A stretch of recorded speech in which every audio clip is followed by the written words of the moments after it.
Hello everyone, आज हम bio का फर्स्ट लेक्चर स्टार्ट करने जा रहे हैं जिसका नाम है cell the fundamental unit of life. इस चैप्टर में हम जानेंगे सेल क्या होता है, सेल के क्या फंक्शन है, सेल के अंदर क्या क्या चीज़ें पाई जाती हैं जिनको हम सेल ऑर्गेनेली कहते हैं, उनके फंक्शंस जानेंगे, सेल किस तरह से डिवीजन करती है और सेल की शेप क्या है। सेल के बारे में जितनी भी चीज़ें हैं इस चैप्टर में जानेंगे।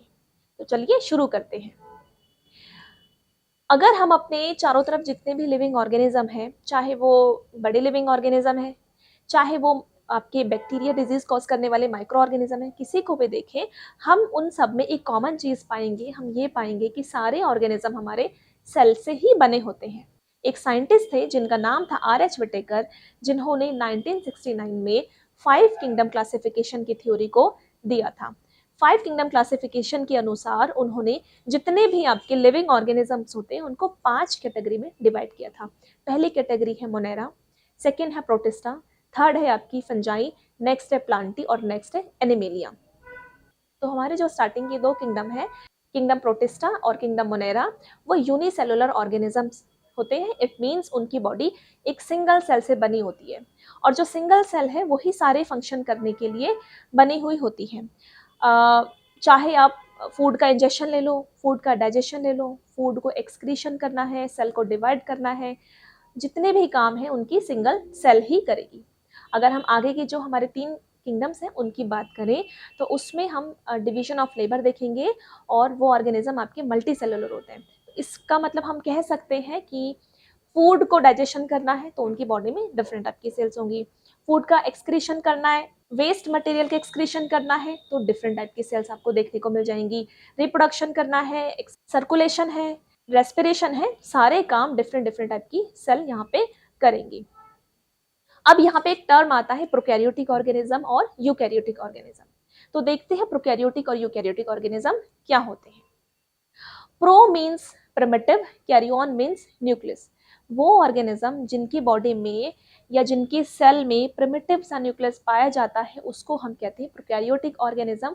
और प्रोकैरियोटिक ऑर्गेनिज्म की कैटेगरी में 5 में से सिर्फ एक ही किंगडम जो कि है मोनेरा, जिसमें कि सारे बैक्टीरिया आते हैं, वो हमारा प्रोकैरियोटिक ऑर्गेनिज्म की कैटेगरी में लाई करता है। और बाकी के जो 4 किंगडम है वो सारे eukaryotes. Eu means developed, karyon means nucleus. तो इनकी बॉडी में डेवलप न्यूक्लियस आपको देखने को मिल जाएगा। प्रोकैरियोटिक ऑर्गेनिज्म में बेसिकली जो सेल है और जो न्यूक्लियस है उसके बीच में कोई भी डिवीजन नहीं होता है। आप कह सकते हैं कि सेल जो है एक साइड में पड़ा रहता है और न्यूक्लियर मेम्ब्रेन से कवर्ड नहीं होता। तो बाकी के सेल ऑर्गेनली और न्यूक्लियस के बीच में कोई डिस्टिंक्शन नहीं पाया जाता है।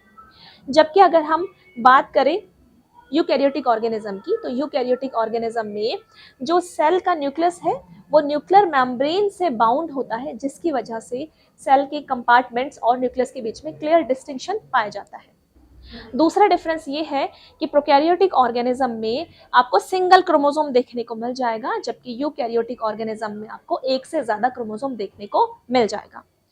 थर्ड डिफरेंस की अगर हम बात करें तो थर्ड डिफरेंस ये है कि जो प्रोकैरियोटिक ऑर्गेनिज्म है जिसमें हमारा ओनली बैक्टीरिया, साइनोबैक्टीरिया यही आते हैं, तो उसमें आपका जो सेल का डिवीजन है वो फीजन से या फिर माइटोसिस से देखने को मिल जाएगा।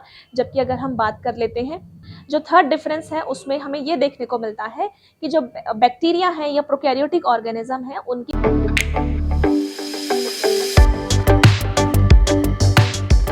जबकि यूकैरियोटिक ऑर्गेनिजम्स हैं उनकी बॉडी में जो डिवीजन होता है वो माइटोसिस या फिर मियोसिस की वजह से होता है।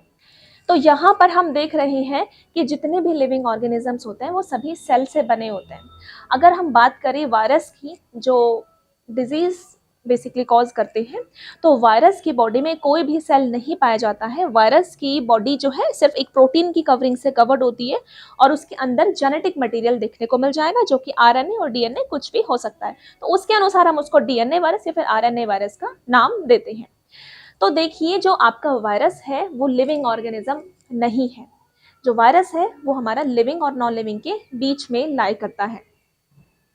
वायरस किसी भी लिविंग ऑर्गेनिज्म की बॉडी में जैसे ही एंटर करता है उसकी सेल की मशीनरी को यूज करेगा और अपने फंक्शन वो करना स्टार्ट कर देगा, तो वायरस वहां पे लिविंग की तरह एक्ट करने लग जाएगा और उस ऑर्गेनिज्म को डिजीज वो कॉज करने लग जाएगा। जबकि जो वायरस है आपका वो किसी होस्ट सेल या किसी लिविंग ऑर्गेनिज्म की बॉडी के अगर बाहर है तो वो कोई डिजीज नहीं करेगा, एक्चुअली वो एक तरह से नॉन लिविंग की तरह एक्ट करेगा। तो इससे हम ये समझ पा रहे हैं anything less than a cell don't have its independent existence.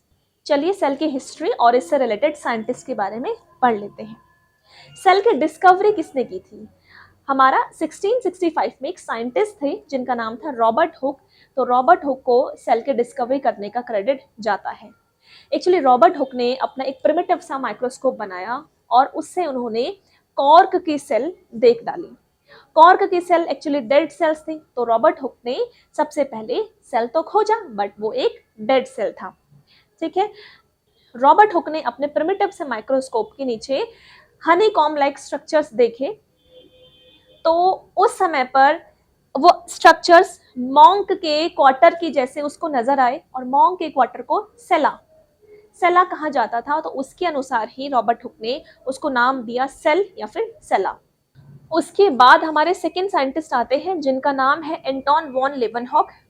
Anton von लेवनहॉक ने 1674 में एक डेवलप्ड माइक्रोस्कोप बनाया और उसने अपने माइक्रोस्कोप के नीचे कुछ ऑर्गेनिजम्स को देख डाला।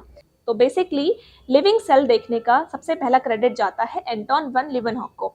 एंटोन वन लिवनहॉक ने दांत के नीचे जो प्लग पाई जाती है, पॉन्ड वाटर को, कुछ स्पर्म, ह्यूमन के स्पर्म को, ये सब चीजों को रख करके देखा और एंटोन वन लिवनहॉक ने ये पाया कि सेल्स में थोड़ा बहुत मोशन हो रहा है, इसीलिए उन्होंने उसको नाम दिया एनिमल क्यूल।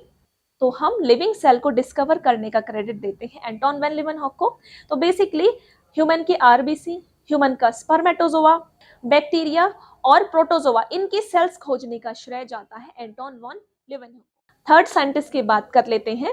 इनका नाम है रॉबर्ट हुक और इन्होंने 1831 में न्यूक्लियस को खोज डाला। बेसिकली जो सेल के अंदर अपना एक सबसे इंपॉर्टेंट ऑर्गेनेली पाया जाता है जिसको हम न्यूक्लियस कहते हैं, जिसका फंक्शन हम आगे के लेक्चर्स में देखेंगे।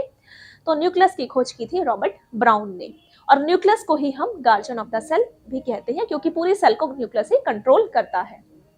फोर्थ साइंटिस्ट की बात कर लेते हैं। तो फोर्थ साइंटिस्ट है हमारे जे.ई. पुरकिंजे, जिन्होंने एक टर्म खोज निकाली थी, उस टर्म का नाम है प्रोटोप्लाज्म। आइए जान लेते हैं प्रोटोप्लाज्म किसे कहते हैं। बेसिकली हमारी जो सेल होती है, सेल के सबसे बाहर की जो मेम्ब्रेन होती है वो सेल वॉल भी हो सकती है, वो सेल मेम्ब्रेन भी हो सकती है, डिपेंड करेगा प्लांट की सेल है या फिर एनिमल की सेल है। उसके अंदर एक लिक्विड पाया जाता है जिसे हम साइटोप्लाज्म के नाम से जानते हैं और साइटोप्लाज्म के अंदर बहुत सारे सेल ऑर्गेनेली पाए जाते हैं जैसे कि mitochondria, Golgi apparatus, endoplasmic reticulum etcetera etcetera. एक एक करके उनके बारे में हम अपने आगे के लेक्चर्स में देखेंगे। तो उसके अंदर आपको एक न्यूक्लियस भी देखने को मिल जाएगा। तो साइटोप्लाज्म आप उस लिक्विड को कहोगे जो कि जिसमें कि आप न्यूक्लियस को इंक्लूड नहीं करते हो। सेल मेम्ब्रेन के अंदर और न्यूक्लियस के बाहर जो लिक्विड है उसको हम साइटोप्लाज्म कहते हैं। और अगर मैं न्यूक्लियस प्लस साइटोप्लाज्म दोनों को एक ऐड करके नाम दूं तो मैं उसको प्रोटोप्लाज्म का नाम देती हूँ। मतलब living content inside the cell membrane, उसको हम प्रोटोप्लाज्म कहते हैं। तो जे.ई. पुरकिंजे ने प्रोटोप्लाज्म टर्म खोज निकाला था।